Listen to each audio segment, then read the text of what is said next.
Bismillahirrahmanirrahim. Allahumma sholli wa sallim ala sayyidina maulana Muhammadin wa ala alihi wa sahbihi asma'in amma ba'du. Sedanten keluarga besar Peloso ingkang sangat kula hormati. Utamanipun Kiai Haji Zainuddin Jazuli, Kiai Haji Nurul Huda, Kiai Haji Fuad Ningbat. Ini wonten Gus-gus, wonten Gus Thaif, Gus Fahim, Gus Makmun, wonten Mbah Kawula Gus Kausar.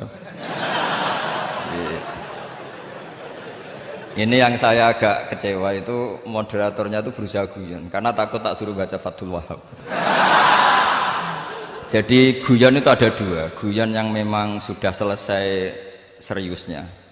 Saya pernah diceritain Mbah Mun, kata Mbah Mun, Kiai maca kitab guyon dikritik.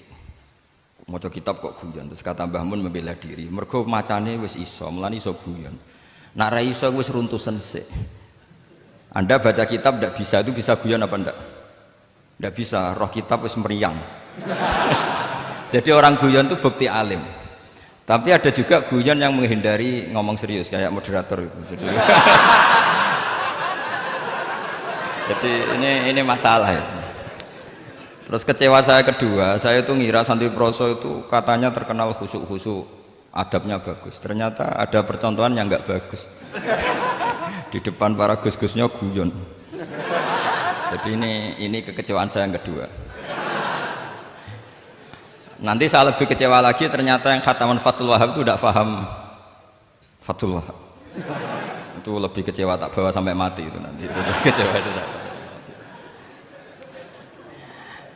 Nah begini sebagaimana makalah yang saya bikin, karena tadi moderator sudah guyon, saya berusaha ngendikan serius.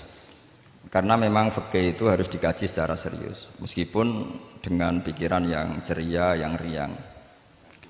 Saya itu di Jogja itu lama sekali dan tetap sebagai rujukan. Karena saya spesialis sering ngendikan fikih. Saya dulu musyawarah ya seperti urutan di Peloso, mulai takrib, mu'in, tapi di sana langsung mahalli.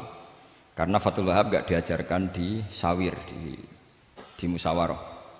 Tapi saya pernah ngaji Mbah Mun Fathul Wahhab.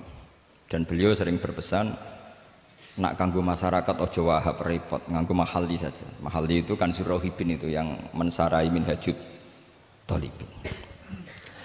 Ini bukti bahwa saya ini alim betul, bukan guyon dari tidak alim itu. Jadi ini bedanya saya dengan moderator. Nanti kalau nggak percaya diuji di sini di depan.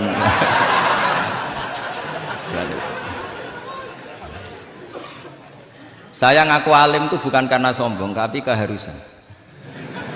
Karena begini ya, kalau kamu punya istri mau melahirkan, itu mesti nyari tulisan bidan.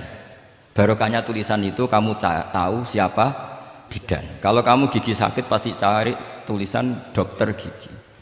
Sekarang kriminal kita adalah yang tahu Wahhab tidak menulis ahli Fathul Wahhab, ahli Fathul Qorib. Sehingga masyarakat itu susah nyari konsultan ahli fikih. Karena santri Peloso tidak menulis di rumahnya ahli Fathul Wahhab, ahli Fathul Qorib. Lo itu penting supaya orang tahu. Setidaknya kenapa nyuwun sewu banyak, kalau saya boleh agak merovokasi, dan itu bagus, provokasi itu bagus kadang, tapi untuk kebaikan.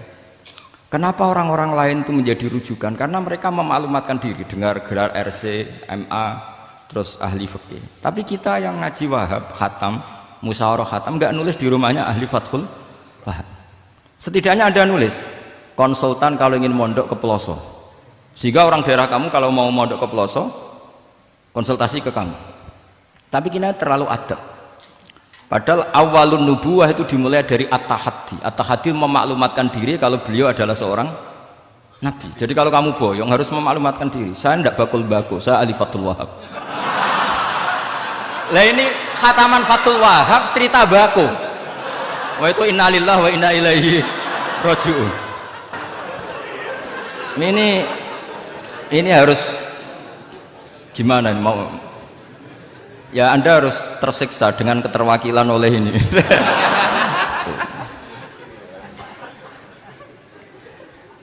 Saya ini baca kitab banyak sekali, termasuk kitab Ithaf. Ketika beliau mensarai Ihya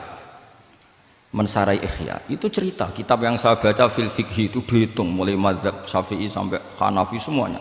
Saya baca kitab tasawuf ini jadi memaklumatkan diri. Awal dari nubuah itu memaklumatkan diri. Sehingga orang gampang nyari. Kalau orang bisa nyari bidan, nyari dokter gigi karena tulisan, kenapa orang kesulitan nyari ahli Fathul Qorib? Kalau kamu ahli konflik, tulis saja konsultan spesial cerai karena pengalaman pernah cerai, tulis saja. Kalau ahli jomblo, tulis saja ahli perjodohan, supaya orang tahu keahlian kamu di mana. Saya di Jogja memaklumatkan diri, saya bisa baca Wahab, saya bisa baca Bukhari, saya bisa, bukan dalam konteks sombong, karena kebutuhan umat yang ingin tatap bu'u asari Rasulullah, mencari-cari asari Rasulullah itu terpenuhi, yaitu dengan ngaji orang yang ahli. Tunjukkan kalau baca kamu benar dan sebagai solusi umat. Umat ini punya problem banyak dan kamu mengajar dengan manhaj yang jadi solusi, yang jadi solutif, yang bisa jadi jalan keluar. Tapi kita enggak, santri itu banyak keluar dari pondok, tapi karena miskin, sudah dari mbahnya bapaknya memang sudah miskin ya. Terus atas nama humul, atas nama ikhlas, terus sering menyembunyikan diri. Menyembunyikan diri, pura-pura ada alim, memang sebetulnya ada alim juga kadang itu. Akhirnya terus orang sampai nggak tahu kalau itu alumni pondok. Tapi ketika ada orang konsultasi sama pihak lain, mereka tersinggung karena kok nggak ke dia? Mau ke dia gimana? Nggak ada tulisannya, nggak ada potongannya. Malah tadi cerita mbako segala itu kan apa ya? Nah, saya ingin kembali lagi. Saya punya teks hadis yang riwayatnya seperti ini. Hadis itu misalnya doif, banyak aditnya, banyak penguatnya. Idza zuharatil bid'ah wal fitan. Sebagian ada tambahan wasubba ashabi. Fal yuzhiril alim ilmahu. Orang alim harus menampakkan kealimannya. Wa illa fa'alaihi la'natullahi wal malaikati wan nasi ajmain. Justru kalau tidak memperlihatkan kealimannya dia kena laknat. Artinya yang sopan-sopan tidak memperlihatkan kefathul wahabannya, maka malah melihatkan kembakoannya. Itu jatahnya fa'alaihi la'natullahi wal malaikati wan nasi ajmain. Ya setuju ya? Itu pasti kena laknat. Coba betapa tersiksanya Syekh Zakaria Al-An tadi itu mulai ngomong tuh nggak pernah menyebut Syekh Zakaria Al-Ansori. Kayak apa tersiksa? Kitabku dikaji nyebut jenengku era gelem. Padahal Syekh Zakaria Al-Ansori syarat menjadi orang alim seperti dari sekian tarjamah, istilahnya dalam bahasa Arab terbaru itu tarjamah itu Syekhul Islam Syekh Zakaria Al-Ansori. Itu saya pilih yang dari kitab Manhajus Sawi karanya Habib Zain bin Smith. Itu dari sekian manaqib yang saya baca di Sulaiman Al-Jamal, di mana-mana paling menarik itu syaratnya jadi orang alim itu dua, punya guru alim, punya murid alim. Karena Anda akan tersiksa, sangat-sangat tersiksa. Ngaji sama gurunya takut disuruh baca, gurunya alim, mau ngorek ya meriang muridnya alim. Itu yang dialami Syekh Zakaria Al-Ansori. Sehingga beliau ngendikan duqiqtu baina hajaro ini, saya ini ditempa dua batu, cara Jawa digebek dua batu. Mau ngaji ya takut karena gurunya alim alamah, yaitu pengarang Fathul Bari Ibnu Hajar Al-Asqalani. Mau mulang ya meriang, mergo di murid alim alamah jenis Ibnu Hajar Al-Haytham. Dadi aku sampai ngaji ya persiapan, sampai mulang ya persiapan. Kayak apa susahnya jadi Syekh Zakaria Al-Ansori, mau ngaji setoran ya persiapan, mau ngajar persiapan. Makanya kata Mbah Mun, syarat utama ulama itu harus punya murid alim. Saya pernah didhawuhi Mbah Mun, aku mau gak ada anak Gus Naji itu Gus Naji, saya juga izin jadi kiai. Karena syaratnya jadi kiai itu udah anak alim di murid alim. Izin gak jadi kiai ras sukses juga tak perlu. Makanya saya ketika kecelok alim itu senangnya bukan main beliau, karena terpenuhi status tadi. Nah ini kalau khataman Fathul Wahab terus bakas bako ini, ini roh Kiai Jazuli tersiksa ini gimana? Ini gimana ini sini? Kalau ukurannya kan gampang, moderator kan dipilih yang paling baik, setidaknya ngomongnya lah. Kalau tidak ilmunya ya ngomongnya. Terus Anda terwakili oleh orang yang enggak jelas. Enggak, saya gojlok ini enggak dosa, karena kalau betul saya ini dosa karena ngerasani orang, berarti jadi kafarah dosanya dia. Soal saya kan amalnya sudah banyak, aman lah. Aman, jadi nanti. Jadi kalau jatah hasanah saya harus diminta dia, tak kasih aja. Gampang. Masih surplus banyak. Ya masih surplus, masih banyak. Kan orang itu kalau baca Quran satu huruf itu dapat 10 kebaikan. Saya ini hafal Quran, sudah agak terhitung itu sudah. Itu untuk kamu tak saati satu huruf cukup nanti kalau nanti Kalau nanti nuntut di akhirat itu tak kasih adu begitu. Jadi, ya nggak apa-apa, nanti silahkan nuntut nanti di apa akhirat. Tapi kamu lebih saya tuntut. Kamu itu siapa kok nyuruh saya di sini itu? Jadi, dosanya lebih besar lagi. Itu. Saya teruskan ya, saya cerita yang serius. Syarat jadi orang alim itu punya guru alim, punya murid alim. Karena sebagian dari ilmu itu bukan ditempa guru tapi ditempa murid. Imam Fathul Bari, Sohibu Fathul Bari, yaitu Syekh Ibnu Hajar al-Asqalani, itu beliau sangat mencintai Nabi Musa justru karena dengan tanda kutip protesnya. Jadi ketika Nabi Musa diajari Nabi Khidir dari awal sudah ngendikan innaka inni ala ilmin, atau innaka dulu ya gak apa-apa, dibalik-balik gak apa-apa karena semua kitab kadang riwayat fil makna.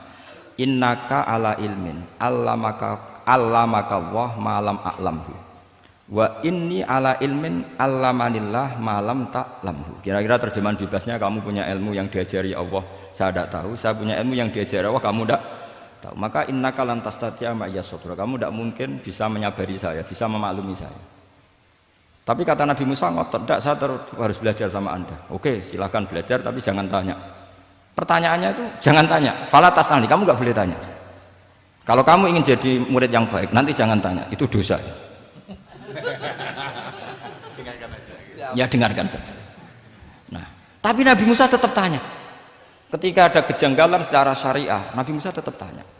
Dan itu oleh kitab-kitab tasawuf dianggap dengan tanda kutip kesalahannya Nabi Musa. Meskipun mibabi hasanatil abrar sayyatul muqarrabin. Tapi di kitab fikih itu dipuji sundul langit protesnya Nabi Musa. Jadi di kitab tasawuf disalahkan karena kitab tasawuf pemuja tadi ketertaatan pada guru. Kitab fikih enggak. Ini bukti adallud dalil bahwa Musa itu orang pilihannya Allah. Dia tidak sabar, beliau tidak sabar kalau melihat kemungkaran. Jadi gugatannya Nabi Musa dianggap apa? Sur'atu ghiratihi fillah atau sur'atu ghairatihi fillah. Ada yang baca ghairah, ada yang baca ghirah. Ini karena ngadepi santri Fathul Wahab. Saya terpaksa baca 2 kali. Siji ben ketok alime, nomor loro nak kowe ra iso tak warai, nak maca. Karena dalam qiraah sab'ah ya mesti gitu, kalau enggak doikin jadikin. Karena yang satu cara berpikir masdar itu aslul mustaqot, maka enggak perlu kena harokat munasabah. Jadi saro yasiru sairon, tidak perlu siron.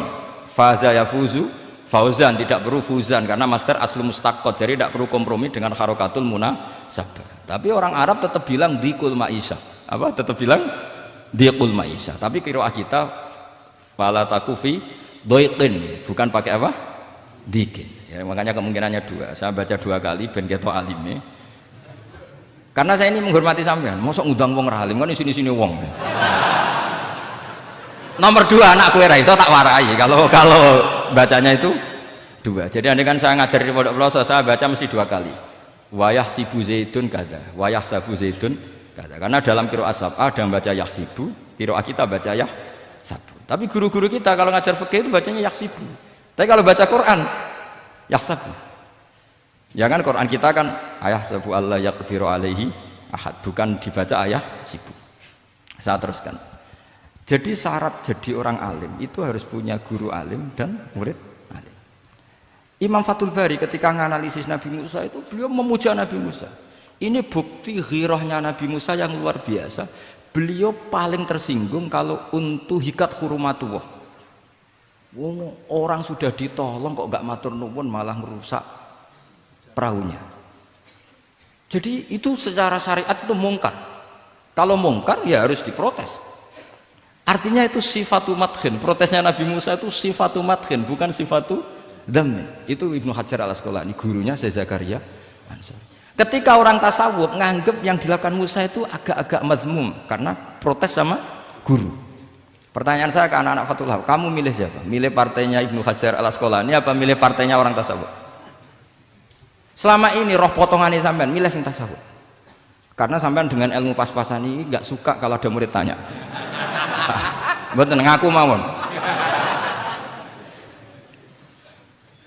Tapi karena tadi logika syariatnya kata Ibnu Hajar al-Asqalani, Musa itu kalimullah termasuk ulul azmi, sementara Khidir hanya seorang nabi. Apa yang dilakukan Musa tentu lebih keren karena beliau seorang nabi dan rasul. Jadi jangan kira terus di situ merupakan mangkobah, satu derajat yang luar biasa bagi Nabi Khidir ngalahkan Musa, itu enggak. Tapi ini juga mangkobah bagi Musa, betapa enggak sabarnya beliau ketika untuhikat hurumatu. Dan itu Ibnu Hajar Al-Asqalani dalam bingkai itu. Jadi beliau itu sangat ringan sekali.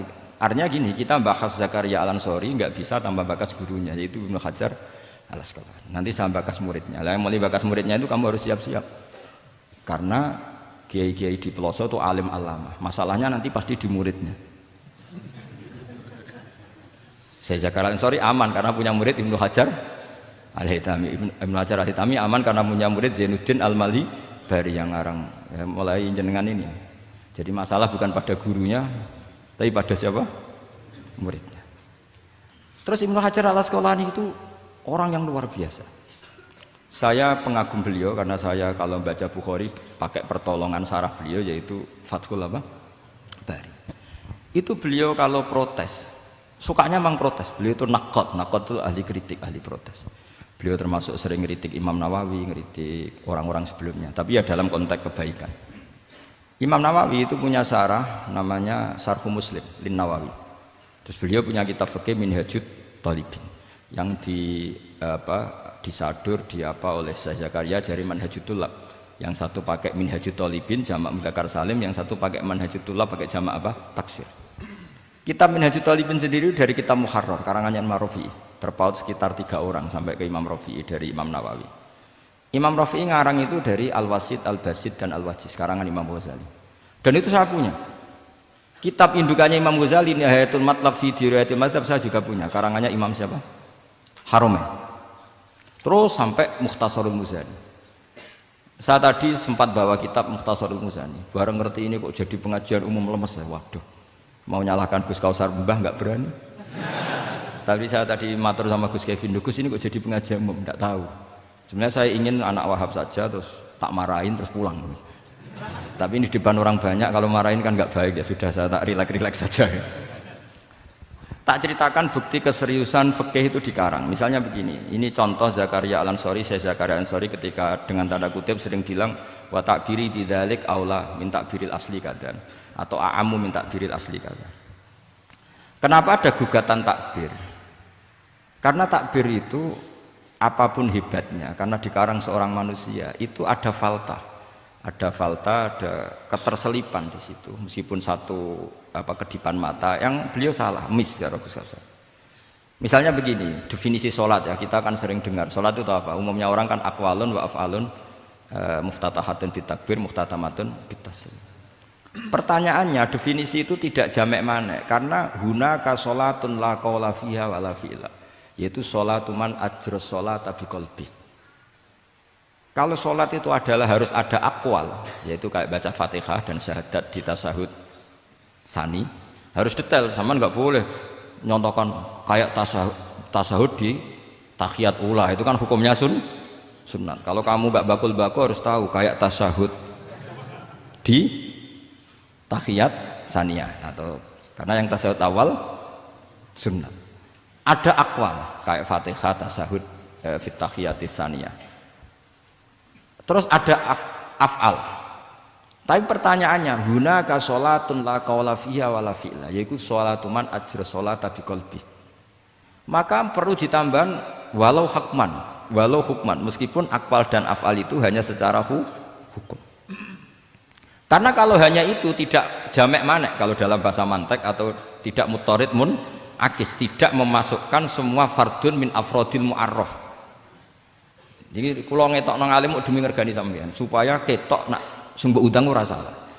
Mau salahnya ngatur kiai itu ya agak salah, itu agak salah betul.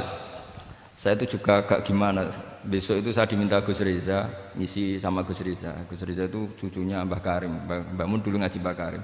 Jadi orang kok kayaknya manfaatkan saya sakarepe dhewe gitu, karena saya ini mangkalah tua terus.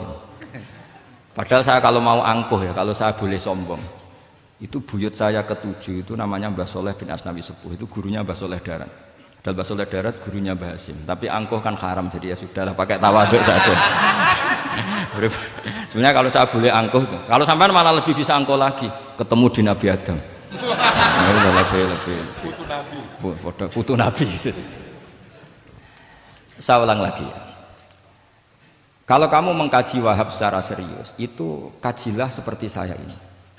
Bahwa hukum itu harus dibenturkan dengan fardul masalah, dengan pengandian masalah. Misalnya begini, kalau ada hewan ketabrak truk, jago, tentu kita diskusi hanya ayam jago, karena kalau ayam kecil kan gak eman. Kelepek-kelepek meh mati. Cara pikirannya sampean ini yang anak-anak Fathul Wahhab itu boleh disembelih apa enggak? Tanpa disembelih pun pasti 1 menit lagi mati, atau setengah menit lagi mati. Karena dia kejat-kejat hanya prosedur kematian, memang syaratnya harus kejat-kejat. Tapi kan dia sudah tidak punya hayatun mustaqirrah. Kalau kamu pas musyawarah Fathul Wahhab itu disembelih halal apa haram? Tidak, sampean jawab saja, enggak usah sungkan, enggak usah jawab aja. Ini ada Gus Makmun, ada Gus Wahid. Halal apa haram? Cara pikirannya Syekh Zakaria Al-Ansori, bajuri itu haram karena dia tidak punya hayatun mustaqirrah. Oke, haram. Karena yang dikatakan penyembelian adalah menghilangkan nyawa karena penyembelian, sementara ini tanpa disembelih sudah mati. Tapi pertanyaannya gini, tapi nanti kalau disisir dari bab tabdzir, masa kewan jago larang mubadzir? Maka menurut mazhab Imam Malik, pokoknya keceluk di nyawa, angger keceluk di nyawa disembelih ya halal karena jenenge nyembelih hewan yang masih hidup, senajan tau wis kejet. Kamu milih mazhab Maliki apa Syafi'i? Ini ayam jago loh, bukan ayam kecil. Karena kalau yang kecil kan ikhlas. Itu kan seperti kepiting, banyak kiai ngaramkan kepiting. Yang keberatan banyak karena kepiting besar. Tapi ketika yuyu diharamkan, nggak apa-apa, kecil saja. Padahal ilatul hukmi sama. Kira-kira kepiting sama yuyu, tahu sama yuyu? Itu kehidupannya sama nggak? Gaya hidupnya sama apa enggak? Sama. Tapi ketika kepiting itu ada perdebatan. Yang setuju halal banyak karena iman rasanya. Tapi ketika yuyu dikatakan haram, ada nggak yang protes? Tidak ada. Ikhlas semua kayak gitu. Ini ahli fikih apa ahli nafsu gitu.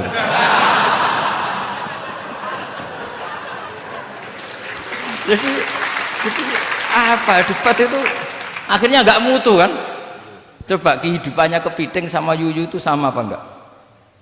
Sama. Kenapa kepiting mukhtalaf alaih kalau yang yuyu hampir semua kiai meyakini haram? Kenapa? Sama. Saya itu pernah betul ngalamin, saya mau pas jalan-jalan sama putri saya, ada ayam jago ditabrak truk gitu. Sudah kejet-kejet, tanya orangnya, Gus ini halal enggak? Saya bilang untuk kamu halal. Lama-lama orangnya penasaran, kok untuk kamu, untuk hukum kok ada untuk kamu, untuk hanya tanya, gak Gus mestine iku piye? Kon tak haramno ya ora siap, wong kon iman nggih Gus bener. Ya misale cara jenengan. Aku kiai kurang pegawean tapi ya mangan pitik kejet-kejet aku. Tapi ini logika ya, logika yang dibangun fikih. Fikih itu kalau bangun kaidahnya gampang. Fikih itu gampang sekali karena sesuai fitrah manusia. Misalnya fikih itu kadang saya baca itu ya tertawa. Coba orang wajib mandi karena keluar mani. Ya sudah keluar mani wajib mandi. Sebetulnya keluar anak itu tidak ada hadisnya, nggak ada dalilnya. Tapi wajib mandi orang nifas itu karena mengeluarkan anak. Itu orang-orang fikih yang masih asli itu kalau bilang ya li anal walada maniun munakidun. Ya kadang-kadang sembrono. Ya enteng saja. Mbah jenengan tak nonton tenan kok ngendikane gitu. Li anal walada maniun munakidun. Jadi sampean itu ya maniun. Nah itu. Jadi khurujul mani itu ya punya far'ul hukmi yaitu khurujul walad. Sama-sama yujibul husla. Karena sama-sama apa? Maniun batin mbah tak nut-nut tenan kok terus ini ajak guyon apa piye gitu. Dan ulama itu memang rileks. Ketika Syekh Zakaria Al-Ansori membela mazhab Syafi'i yaitu dalam konteks tahur. Kita tahu kan kalau ghafir itu mengampuni, kalau sering mengampuni disebut ghafur. Syakir orang yang terima kasih, kalau sering syukur disebut syakur. Sehingga rata-rata sifatnya Allah itu ikut sifat mubalaghah. Wahhab, faul ya. Ya kan itu aturannya gitu kan, fa'alun au mif'alun au fa'ulu fi kasratin an fa'ilin badil. Nah, logikanya kalau wa anzalna minas sama ima'an tahura, artinya kalau nak maknani gini, wa anzalna lan nurono ingsun Allah minas sama isange langit, nurono ma'an ing banyu tahuron kang iso nyucikno bolak-balik. Karena faul adalah untuk lil kasroh atau lil mubah, harusnya nggak ada mustakmal. Maka saya sering kadang balelo, nggak ada mustakmalan karena wazannya fa'ulan tohuron. Tapi Imam Zakaria Al-Ansari, Zakaria Al-Ansari bela-bela madzhab Syafi'i, kata beliau ya'ti fa'ul bima'nal alat, kayak sahur lima yutas saharubi. Tapi ya agak-agak takalluf, agak-agak apa? Termasuk takallufnya lagi Zakaria Al-Ansari, atau fa'ul bima'na takrir atau mubalaghah fi udwin wahid. Di sini biasanya baca udwin apa udwin, tidak tahu saya, pokoknya bacanya 2 kali gak apa-apa. Umumnya apa? Udwin ya? Ya sudahlah, ikut partai sampean saja. Saya ini agak grogi, saya pakai madzhab peloso harus ikut guru apa madzhab sarang yang nggak harus ikut tapi akhirnya salah, tidak tahu saya, karena kata Mbah Mun gitu kalau membela diri, nak ngaji ning peloso Lirboyo murid kudu maknani ya apik ben murid roh makna, tapi nak sarang gak oleh dimaknani. Ke sarang ketika dinyek al ilmu sayyidun wal kitabatu qaiduhu qayyid apa suyudaka fil hibalil wasiqah, kata beliau iya tapi nak naline kakean ya mati bodoh. Itu karena itu jadi itu guyonan ya, guyonan manhaj. Ini sudah saya sampai ini koalisi yang baik, karena saya punya madzhab sarang, sampai punya madzhab peloso, harus sama-sama konsisten dengan madzhab masing. Nanti di mahsyar nanti kita ketemu siapa yang ahli Fathul Wahab, siapa yang ahli Bako.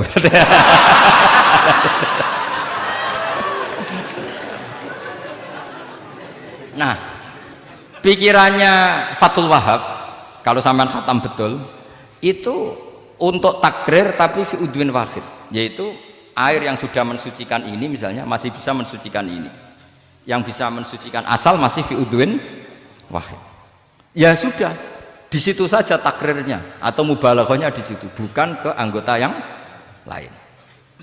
Oke, itu meskipun agak, tapi Imam Malik dan semua ulama hampir mengatakan tohur itu ya tetap di kasrotil istimal, artinya ya sudah bisa takrirut tadhir. Tapi yang bilang tadhir digugat lagi, digugatnya gini, tohur itu mubalaghah dari tohir, bukan dari mutohir. Ini kalau sampean fasul masail, sampean nggak pernah tahu fasul masail sedetail ini, nanti diulang lagi khatamannya. Tohur itu bukan mubalaghah dari tohir, tapi dari mutohir. Padahal bahasan kita tentang tadhir, bukan tentang tuhur. Sampean mikir toh?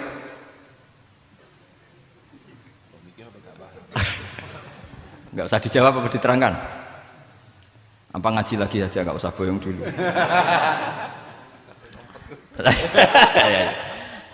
Nah, kemudian akhirnya ulama mulai mikir bahwa lama nalit tohiriyah ilah dengan fungsi tohuriyah, tidak ada gunanya disestatuskan suci kemudian tidak berakibat mensucikan, karena ini air masih murni ma'un mutlaq, kecuali kayak teh kopi berstatus suci tapi tidak mensucikan. Tentu ma'an tohuro di konteks itu adalah tohir mutohir, karena contohnya air mutlak bukan kopi. Berarti meskipun tohur itu dari mubalaghah tohir tapi maknanya mutohir, itu perdebatan. Akhirnya apa? Orang itu menjadi cerdas, terutama di era Ibnu Hajar Al-Haytami, karena beliau ahli fikir, beliau itu cerdasnya Masya Allah. Tapi apapun itu beliau tetap manusia, kecerdasannya kadang berlebihan dalam aturan yang dipatok madzhab Syafi'i, termasuk mensyaratkan Jumatan harus orang 40. Sekarang pertanyaannya gini, sama tak beri pertanyaan, harus bisa jawab, meskipun salah nggak apa-apa, saya butuh jawaban, nggak butuh benar, karena sudah tahu mesti agak salah itu, nggak apa-apa.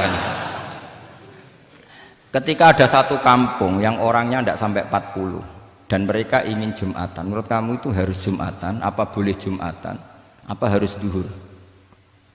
Apa ya Jumatan ya duhur? Masyarakat gak mau biasanya. Tidak, harus Jumatan, boleh tidak Jumatan, apa harus duhur? Apa nggak perlu ada hukumnya, ben karepmu. Nah, di kitab-kitab I'anatul Thalibin Sayyid Abi Bakar Sato itu beliau ngendikan kamu harus tetap Jumatan meskipun jumlahnya belum 40. Karena apa? Madharat tarkil Jum'ah itu lebih ngeri ketimbang mensyaratkan 40 yang asal usul dalilnya itu tidak jelas. Imam Ahmad bin Hambal kalau ditanya apakah Jumatan harus 40, itu ghadiban sadidan, marah besar. Lam yarid fil adat nasun, kata beliau. Enggak ada dalam adat Jumatan nas. Imam Syafi'i itu hanya asumsi, biasanya wong 40 mesti ono waline. Tapi potongan-potongan gini meskipun sebanyak ini kan Ndak, sampean menjamin nggak kalau ada 200 orang ada walinya ini?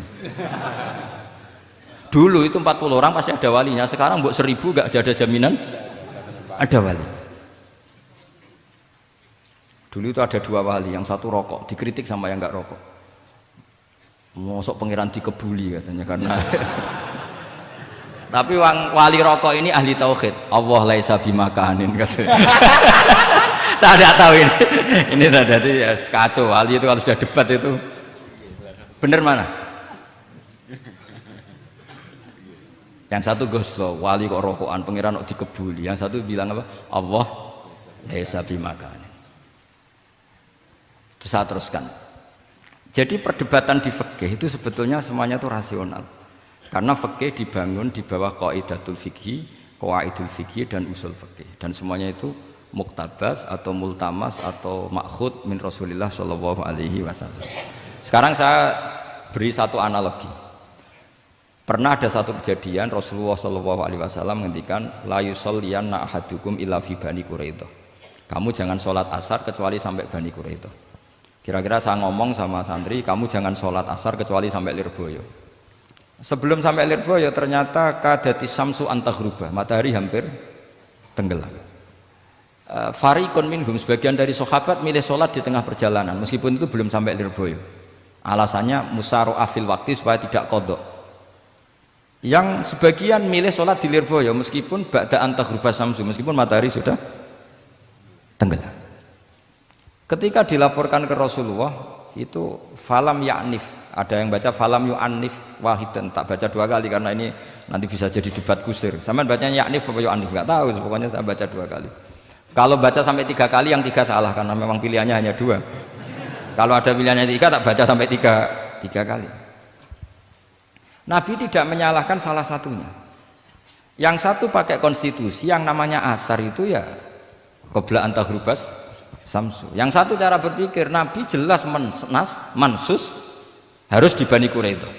Sekarang pertanyaannya, kaidah umum tentang, saya ulang lagi, kaidah umum tentang asar itu qabla ghurubi samsi dilawan nas harus di Bani Quraidah, menang mana?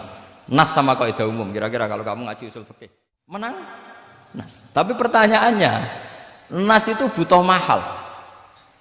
Tentu boleh seperti itu. Asumsinya Nabi adalah jangan-jangan sampai sana memang belum huruf samsi. Maka makna yang mesti benar adalah aisari'u fil masyi.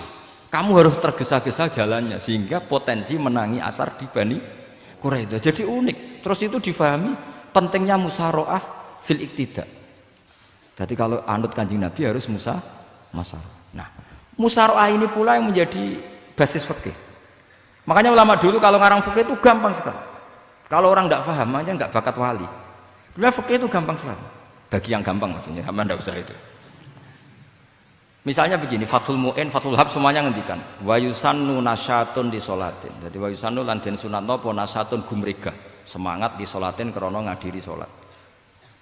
Fa inna wa ta'ala zamma tarikihi, sama sih ingat takbirnya. Zamma itu ngritik sapa wa utawa modho sapa tarikihi, pakai jamak mudzakkar salim.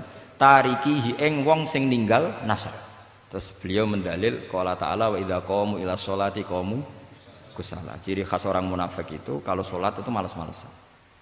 Maka saya itu sering bilang ke santri saya, pokoknya nak jamaah kudu ono melayuni, entah berapa kadarnya harus ada melayuni. Guling-gilingan musaroah. Karena di semua teks kebaikan adalah fafirru ilallah. Lari, ada unsur larinya, ada unsur musaroahnya. Nah, lalu lama-lama mengatakan makna hadis ini yang mesti adalah pentingnya musaroah. Nggak perlu berdebat tentang boleh nggak sholat qabla lusul ning Quraidah atau tidak. Tapi harus, karena begini, yang mesti salah begini, ternyata kayak melakukan santai-santai ngopi se, rokok se, jagungan se.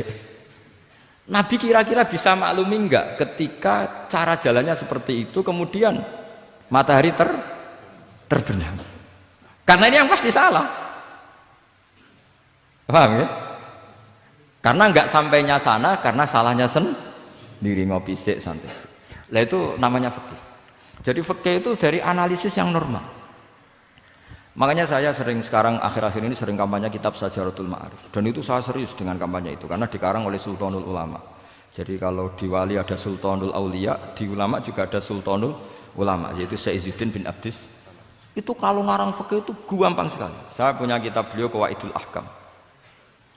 Beliau ketika cerita kenapa harus ada sholat dihormatil waktu, beliau nerangkannya enak sekali. Kalau santri sarang, Lirboyo atau Peloso atau santri mana saja, biasanya kalau pergi ke terminal, yang dulu terminal itu kan nggak layak, apalagi ya dulu nggak layak, pokoknya kalau pipis itu pasti kena najis lah celana. Santri kan biasanya milih sholat nanti di pondok, milih terawih lah, milih terawih kan duhur asar. Saya tidak tahu kalau Gusnya, tapi kira-kira ya agak-agak sama kira-kira gitu. Alasannya santri yo nakal, meninggalkan sholat fil waktu itu karena alimnya. Kan sholat dihormati wajib iadah, ngapain daripada wajib iadah mendingan tidak usah sholat. Jadi ilmu itu tuh bermata dua. Rata-rata yang sudah tahu wajib iadah milih sholat apa milih ndak? Ndak, potongan-potongan rai gini tuh. Ndak, kira-kira aja. Milih ndak kan karena tahu wajib iadah. Tapi nanti setelah sampean alim dan bakat jadi wali dan sampean belajar kitab Qawaidul Ahkam, itu pasti milih sholat. Saya semenjak belajar kitab itu ya milih sholat, tapi tidak usah dimafhum apa dulu tidak sholat, tidak usah seperti itu. Itu mafhum yang salah itu, yang berbasis suudzon. Jadi mafhum seperti itu salah, ya masalah itu. Suudzon itu masalah. Kata saya Izzuddin bin Abdis Salam memberi penjelasan, kenapa harus sholat dihormatil waktu? Karena khotorun najasah, bahayanya najis atau ritsun najasah, kotorannya najis. Itu layafi, kalau dibaca rizul layafi dengan pentingnya sholat. Karena butuhnya Allah, butuhnya malaikat, kalau boleh dibahasakan butuh ya dalam ilmu fikih kan dibahasakan gampang saja. Ada orang sujud di waktu yang diwajibkan sujud, sehingga diabaikan syarat sholat itu harus toharatul badan, wa tasawubi dan wal makan. Kok kira pantas ono waktu sholat kemudian la tasjudu fil waktu saja. Jadi akhir gampangannya wes tetap keren, meskipun kowe salat nganggo najis ora sempurna tetap keren. Piye-piye cara didelok malaikat kok dhuwur wis keceluk sujud, keceluk musolli. Daripada kowe misale asar gak salat alasan oh celanaku najis, maghrib ora salat. Terus jare malaikat berkhataman Wahab kok kelakuane ngono kan gitu kan. Karena malaikat ndeloke kok dhuwur. Bablas asar, bablas maghrib, bablas isya, meskipun sampean punya alasan nanti menisan di rumah atau di pondok, tapi ini kan melewati waktu yang harusnya ada sujud. Sehingga dalam syarat jamak takhir misalnya apa? Kamu harus niat akan jamak takhir di waktu sholatil ula, biar ada bedanya tarku karena sembrono dengan tarku yang karena ingin mentakhir. Paham ya? Itu jadi sama-sama fikih, kualitas yang dikarang Sultanul Ulama dengan sing RT itu ya beda. Dan sampean harus baca kitab yang dikarang rajanya ulama supaya kamu tambah pinter. Nanti kalau nggak pinter-pinter nanti sowan saya. Tetap nggak pinter karena itu jatah.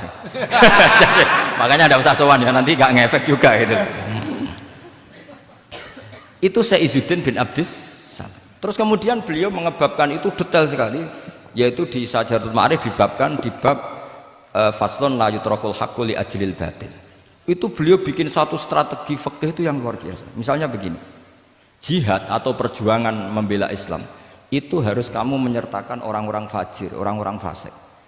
Kenapa? Likuwatil Islam. Karena kesalahan orang fajir itu tidak seimbang dengan pentingnya syaukatul Islam atau syaukatul muslim. Terus saya itu dulu ya iskal itu ya agak protes, tapi ini ulama wali, sampai saya sholat berkali-kali, ya Allah saya beri kefahaman tak ini, kalau terpaksa beda nanti saya mohon ketemu beliau, saya mau protes. Sama nggak usah tahu caranya ketemu wali-wali yang sudah meninggal, nanti kalau sudah jadi wali tahu sendiri, jadi nggak usah tanya. Akhirnya saya sholat dan akhirnya faham tanpa ketemu, karena saya bayangkan ketemu ya lebih sulit, mendingan minta faham timbang minta ketemu. Logikanya begini, misalnya nyun sewu kita di Daril Harbi, bayangkan kita di Daril Harbi atau zaman Indonesia dijajah Belanda. Saya ulang lagi ya, dalam konteks jangan sekarang, contohnya sekarang nggak perlu perang, zaman dijajah Belanda. Kita misalnya milih pasukan Hizbullah dan Sabilillah selektif, yang sholatnya benar, yang puasanya benar, yang toharohnya benar. Kira-kira dapat pasukan berapa coba? Nggak, jawab saja.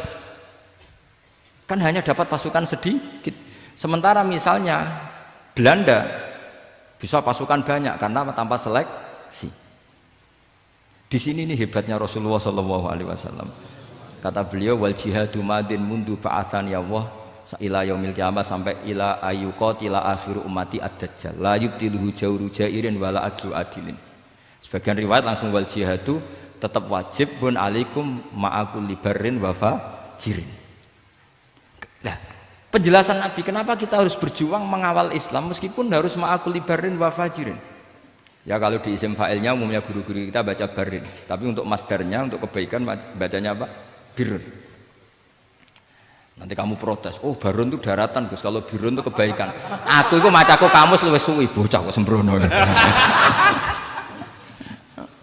Saya ini karena meneliti kiro asab, jadi insya Allah kalau masalah lughat itu saya sudah bukan sawir lagi Fathul Wahab, sudah di atasnya itu. Tapi sama tidak usah tersinggung, biasa aja maksudnya.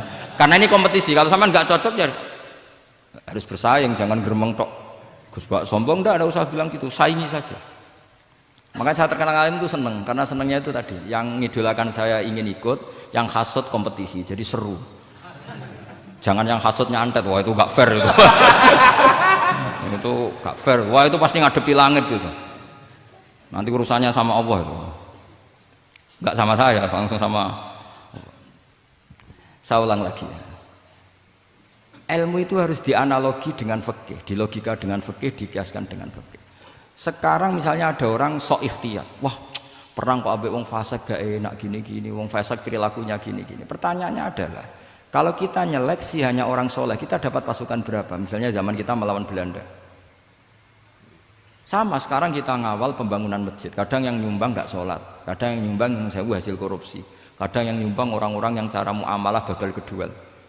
Itu coba kalau kamu tolak, potensinya gini, ini fikih sekaligus PR. Saya berkali-kali nyontohkan ini, sampean boleh tidak setuju, tapi nanti menghadapi saya di akhirat, tidak di dunia, di akhirat. Nanti kita sowan Allah bareng-bareng bener siapa.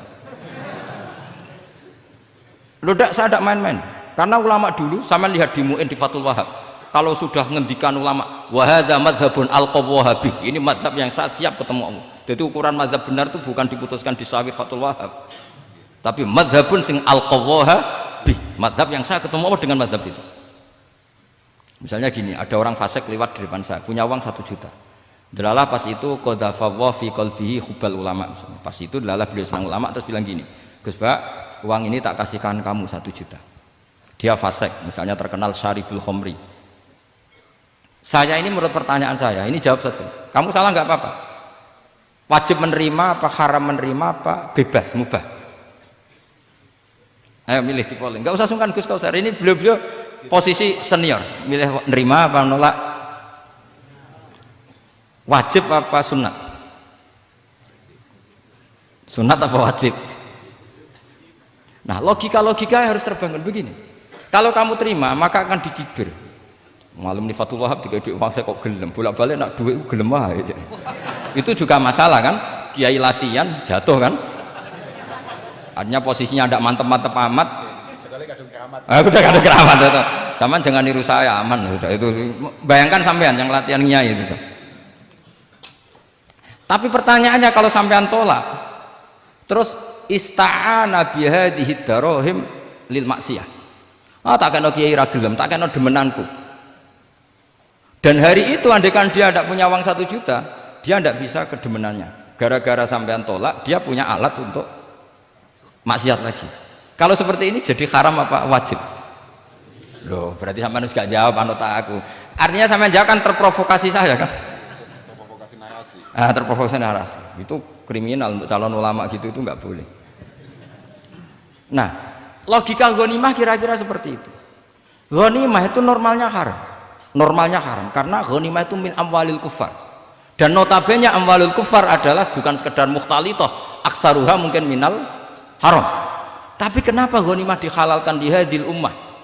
Makanya Nabi ketika ngendikan uqtitu khamsan lam yuqtahunna nabiyyun qabli, termasuk beliau menyebut wa ukhillat li al-ghanaim, termasuk saya 5 hal yang Nabi sebelumnya enggak dikasih, saya dikasih. Di antara beliau nyebut wa ukhillat li al-ghanaim, ghanimah itu halal untuk umatku. Itu kan kenapa Nabi menyebut itu? Karena normalnya ghanimah itu haram karena min amwalil kufar. Tapi kenapa dihalalkan? Saya pernah ditanya seorang dosen, kenapa itu halal Gus? Saya itu kok nggak nyaman. Karena ini jenis orang ikhtiyat. Terus saya bilang gini, andai kan kamu digarong sama garong, kemudian garong itu bawa senpi, bawa pedang. Karena kamu merasa itu tidak milik kamu, monggo gadane jenengan beto malih. Wah ya tidak bisa Gus, nanti dipakai garong lagi. Sama amwalul kuffar.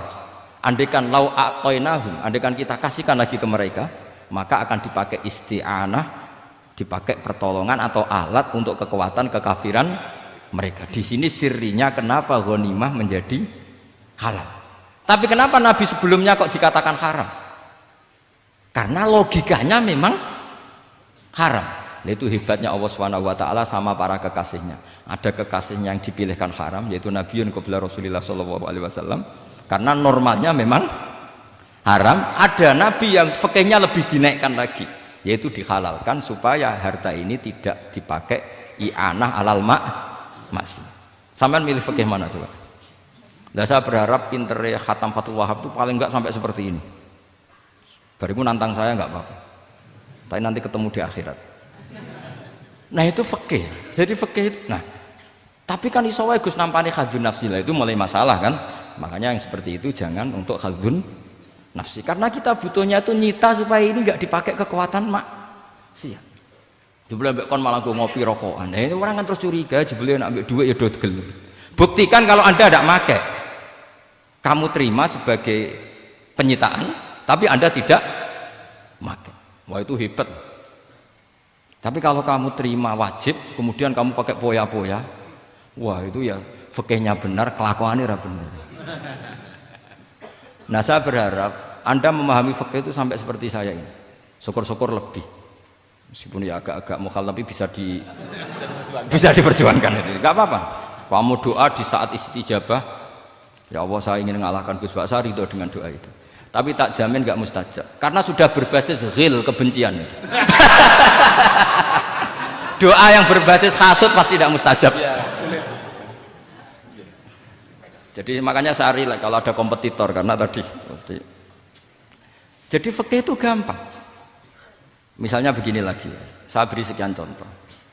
Di sini tadi saya minta Gus Kevin untuk membawakan Babul Hijrah, juz 4 kitab Mahalli. Karena Mahalli itu namanya Kanzur Rohibin sebetulnya, cuma yang ngarang Mahalli lebih terkenal dengan istilah apa? Mahalli. Beliau nyarai kitab Minhajut Thalibin. Imam Mahalli itu senior. Jadi Syekh Zakaria Al-Ansori itu ya beliau sudah menyulap Minhajut Thalibin jadi Manhajut Tulab, tapi beliau ikrar kalau itu awal-awalnya dari Imam siapa? Nah, sekarang pertanyaannya gini, saya misalnya nempat di Korea Selatan atau di Amerika, saya sudah punya tanah di sana, saya ulang lagi punya tanah di sana, punya komunitas di sana juga saya nggak diperlakukan buruk, bisa sholat, bisa puasa. Hukumnya saya pindah ke Indonesia atau ke Mekah atau kemana saja, hukumnya haram apa boleh? Saya tidak mendapat perlakuan yang macam-macam. Kalau saya disakiti dan dipaksa menjadi kafir, maka wajib hijrah. Kalau nggak ada pemaksaan itu, kira-kira hukumnya gimana?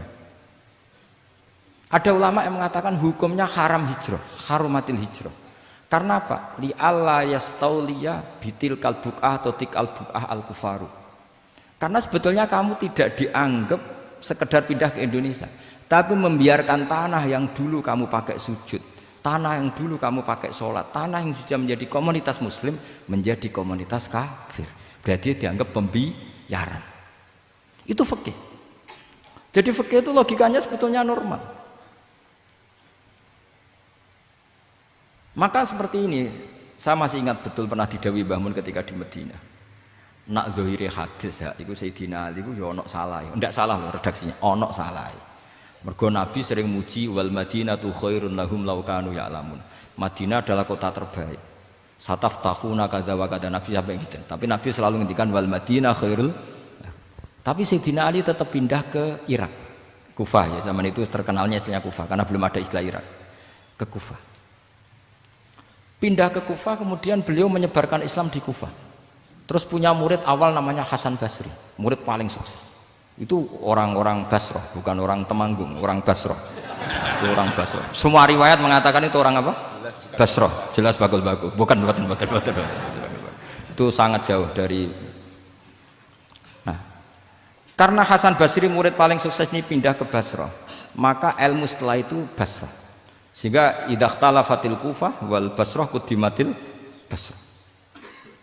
Akhirnya menyebar sampai Baghdad, jadi Qubbatul Islam.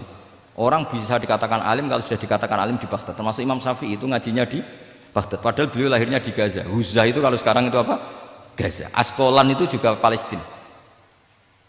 Nah, dawe Mbah Mun. Tapi Sayyidina Ali ku wong alim. Saiki nak wong Islam tengok-tengok ning Madinah berarti membiarkan bumi Allah di sana-sana itu tanpa ada Islam.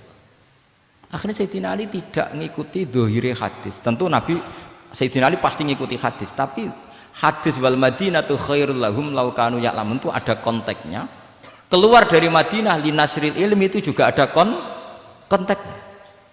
Sehingga kenapa dulu ketika futuhat, saya ulang lagi ketika futuhat, itu banyak sahabat yang sudah di Madinah mapan, ketika Mekah sudah takluk 100% sama Sayyidina Umar ditawari, halla raja'tum ila Makkah tatufuna bil baiti kada wa kada wa fadliyatu sholat fil haram ka alfi sholatin fi, itu dipuji-puji. Mbok yo pindah ke Mekah, Mekah sekarang sudah milik kita, sholat di Mekah itu ka alfi sholatin kada wa kada. Tapi kata para sahabat yang sudah di mana-mana, di Persia itu kalau sekarang Iran, di Lebanon, di Syam kalau dulu, kata beliau-beliau itu paling banter kalau saya di Mekah ibadahnya tawaf, tapi kalau di negara-negara ini adalah nasrul Islam. Wa nasrul Islam itu da'bul ambiya bihada ursilatir rusul, karena nasrul Islam itu para rasul diutus. Akhirnya mereka terus hidup di mana-mana, termasuk muridnya Sayyidina Ali. Menurut sebagian cerita terus pindah ke Baros ya. Kemana? Baros. Jadi Islam pertama di Indonesia itu muridnya Sayyidina Ali yang di Sumatera itu. Nah, pertanyaannya adalah, kalau kamu punya murid atau anak pamit mau kuliah di Jerman atau di Australia, kamu milih melarang apa menyuruh? Kalau melarang, kalau menyuruh takut katut perilaku barat. Kalau melarang berarti kamu membiarkan Jerman tanpa ada yang sujud. Padahal semua bumi diciptakan Allah, ju'ilat lanal ardu kulluha masjidan. Lah itu fikih. Fikih akan berdebat untuk hal-hal seperti itu. Ini saya beri contoh. Ini masih ada waktu 10 menit. Ya, jangan lama-lama nanti malah bingung. Yang bingung tidak sampean, saya juga ikut bingung nanti kalau kelamaan. Tidak, supaya ini logika ini apa? Logika fikih ya, fikih yang sedap ini tadi sudah halaman 227 ya. Ini tidak, supaya sampean tahu, karena saya pernah belajar detail ya, tentang Mahalli sama Qalyubi. Ini kalau di kitab ini halaman 227 ya, tentang juz 4 ya, halaman 227 juz berapa? 4. Saya beri contoh ya, ini supaya clear ya masalah posisi kita. Jadi misalnya sama orang Indonesia pindah ke negara lain, terus Indonesia kemudian ditempati orang-orang yang nggak benar, berarti kamu ikut tanggung jawab. Saya baca, Bismillahirrahmanirrahim.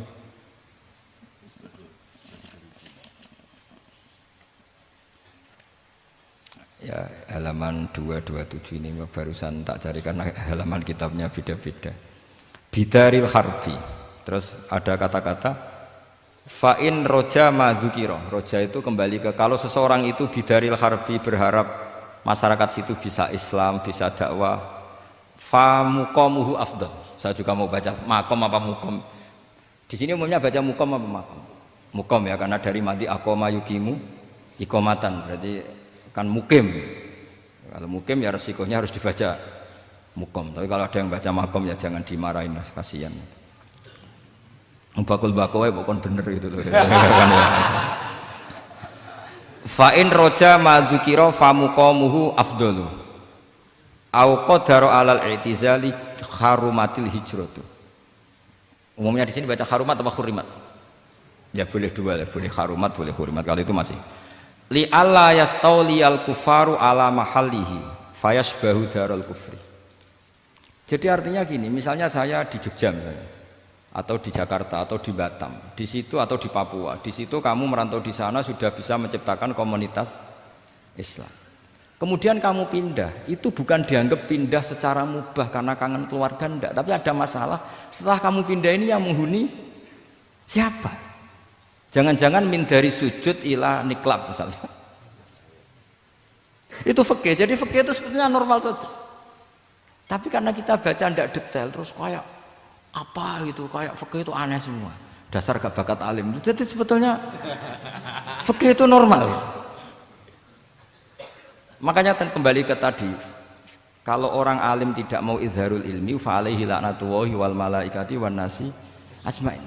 Misalnya saya ini terkenal membawa Islam yang mudah, yang menyenangkan. Orang itu sampai maksiat itu cari kesenangan.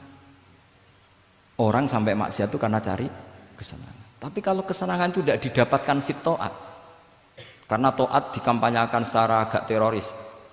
Kamu sholat tidak mesti diterima, karena baju kamu nggak mesti semuanya halal, sujud kamu nggak mesti diteror, sehingga orang yang sholat tuh, sholat di orang masjid ditompo, mendingan nggak sholat. Kita ini kan mikir seperti itu. Coba nyun sewu, kalau orang-orang Kristiani, kalau kampanye gimana? Setiap orang mati bersama Bapak di surga. Sementara kita sudah kiai mati masih didoakan ingkana musinan. Itu murid kita loh. Itu kan gak sopan sekali. Murid dongakno gurune ingkana musinan. Gurune kok muksinane ditaklek ingkana musinan. Cara aku dadi gurumu sembrono guru darane. Susah ya apa sing muni kana muksinan ije dikein. Wah itu kan saya belum pernah doakan Mbah Mun gitu. Kalau saya mendoakan beliau supaya diampuni, doa saya tak rubah gini. Ya Allah antal ghafur wa anta dzu maghfirah. Maka sepatutnya jenengan mengampuni guru saya. Jadi saya tuh kalau bilang ingkana itu kayak gimana gitu. Tapi ini urusan zauk ya, sampean nggak boleh protes. Tapi sanate ngono Gus, ini kitab-kitab ngono, sampean ngerubah sanad. Ya saya kalau nggak bisa apa-apa kalau sampean protes gitu. Sampean ngerubah adab kalau gitu. Nak protes-protesan. Lu coba misalnya Syekh Qadir Jailani itu Sultanul Aulia ya. Terus beliau misalnya wafat di pelosok. Terus kamu berdoa ingkana musinan coba. Ini ketuane wali di ingkana. Boyo wong ndek akhlak sithik gitu maksudnya. Wong sak donya iku ya tabarraku bi. Ya tabarraku nabi. Saiki ditaklek ingkar. Saya tuh belum pernah doain guru-guru dengan, meskipun saya tahu itu doa yang, karena pilihannya gini, misalnya sampean protes, Gus wong sanate ngono. Jangan-jangan mancen apalam mau ikut tok.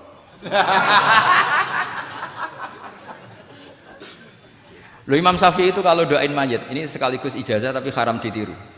Ya tapi ijazah tapi haram ditiru. Imam Syafi'i itu pernah ngecewakan seseorang karena beliau itu idola, ada orang meninggal beliau diminta rawuh-rawuh. Doanya hanya gini tok, ya Allah, Engkau itu tetap menjadi Tuhan meskipun tidak menyiksa orang ini. Jadi menyiksa orang ini tidak kebutuhan Engkau. Kalau tidak jadi kebutuhan Engkau ya tidak usah dilakukan. Itu terus pulang keluarganya gerembeng, iki piye donga ngono tok. Tapi satu keluarga itu diimpeni mayit itu diampuni gara-gara doanya Imam Syafi'i. Ya Allah, anta ghaniyun, anta itu ghaniyun an azabin. Engkau tidak perlu menyiksa orang ini. Engkau tetap Tuhan, tanpa menyiksa orang ini tetap Tuhan. Jika itu tidak kebutuhan engkau, ya sudah tidak usah dilakukan. Terus iya. Jadi kalau saya doain guru-guru, ya Allah sifat ghafur engkau itu pasti efektif. Nggak mungkin sifatnya jenengan kok boten tembus. Ya sudah, ya seperti itulah ya Allah.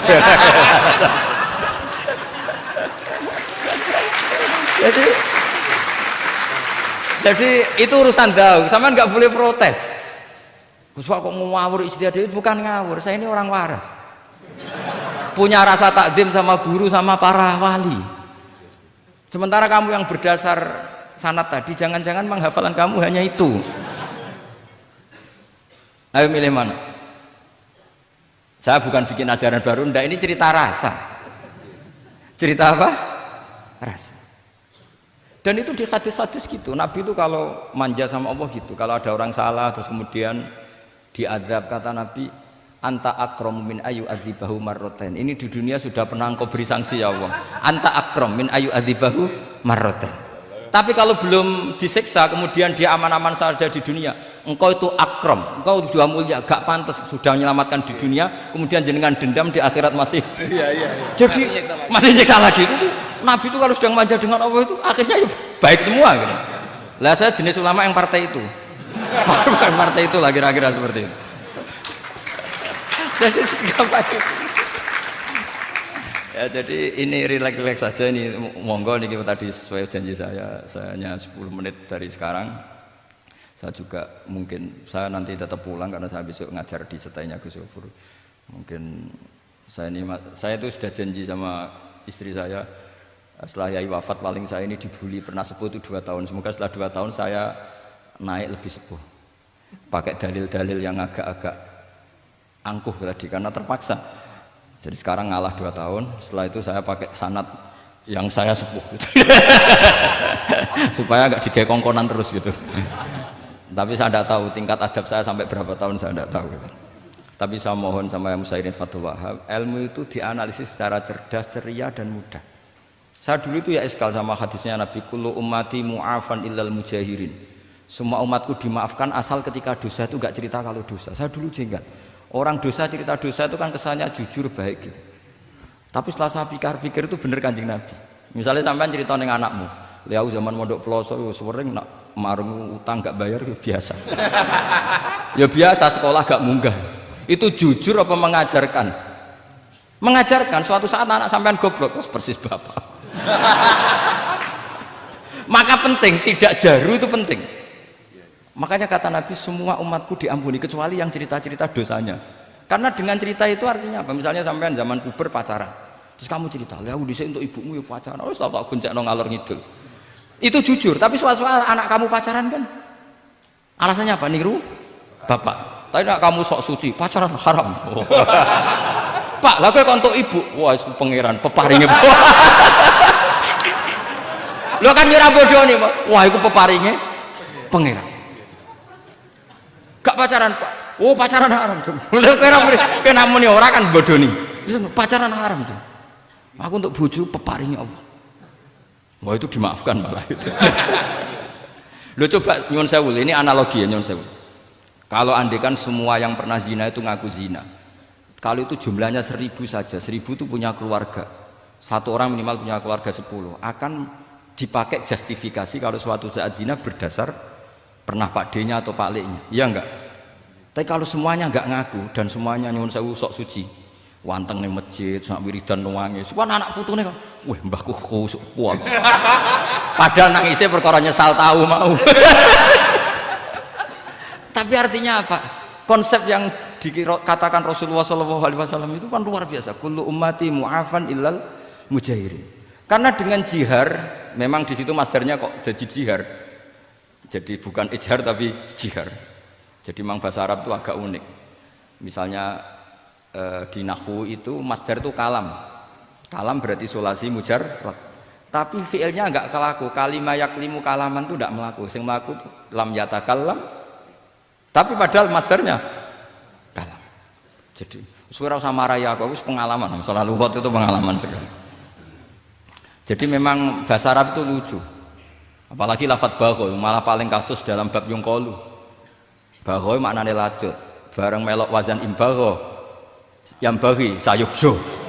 Iku piye? Biasanya makna sulasi mujarrad sama mazid itu kan enggak beda-beda jauh. Bareng kena bagho tuntas. Bagho dadi yang bagi.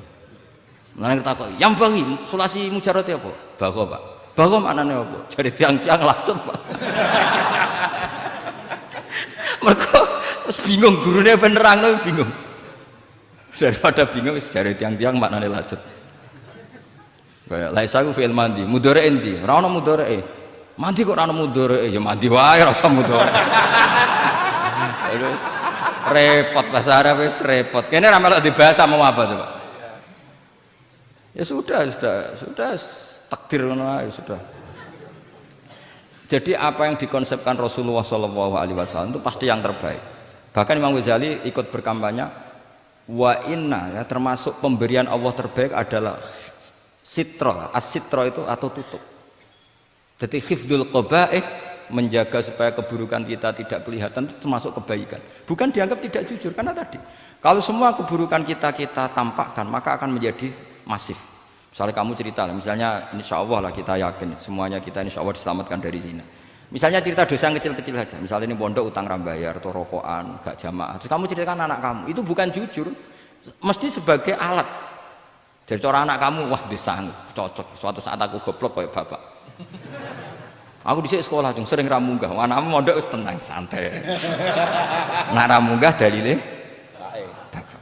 Tapi nak kowe cerita, mondok meneh di Pelosok. Pirang tahun, Pak? 10 tahun. Kepengin ngit mayai, kepengin mondok susu ben barokah. Munggah terus, Pak, munggah.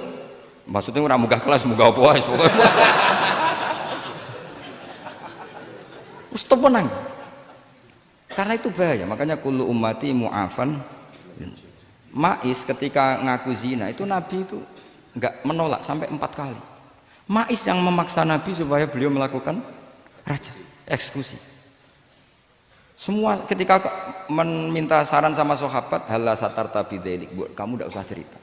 Karena tadi logikanya kalau ada Ma'is ya, jangan-jangan yang lain juga ya, itu kan menimbulkan macam-macam. Itu hebatnya Islam, malah kita diajarkan awamastur aurati wa amin rawati. Kayak apa baiknya Islam? Tapi kita sekarang karena tidak baca hadis, lalu ada gerakan jujur. Mari semua meresapi dosa masing-masing. Kamu pernah ini istighfar terus nangis. Jebule gerakan ngono iku ya nyun sewu ya ono duwike kan yo repot. Tidak usah seperti itu. Ikuti hadis Rasulullah Shallallahu Alaihi Wasallam bahwa termasuk nikmatnya Allah Taala itu adalah tertutupi semua kesalahan-kesalahan kita. Dan itu barokah bagi hadaddin karena kesalahan tidak muncul. Loh, itu sudah untung, agama sudah untung. Ketika kesalahan tidak munculnya agama sudah ikut diuntungkan.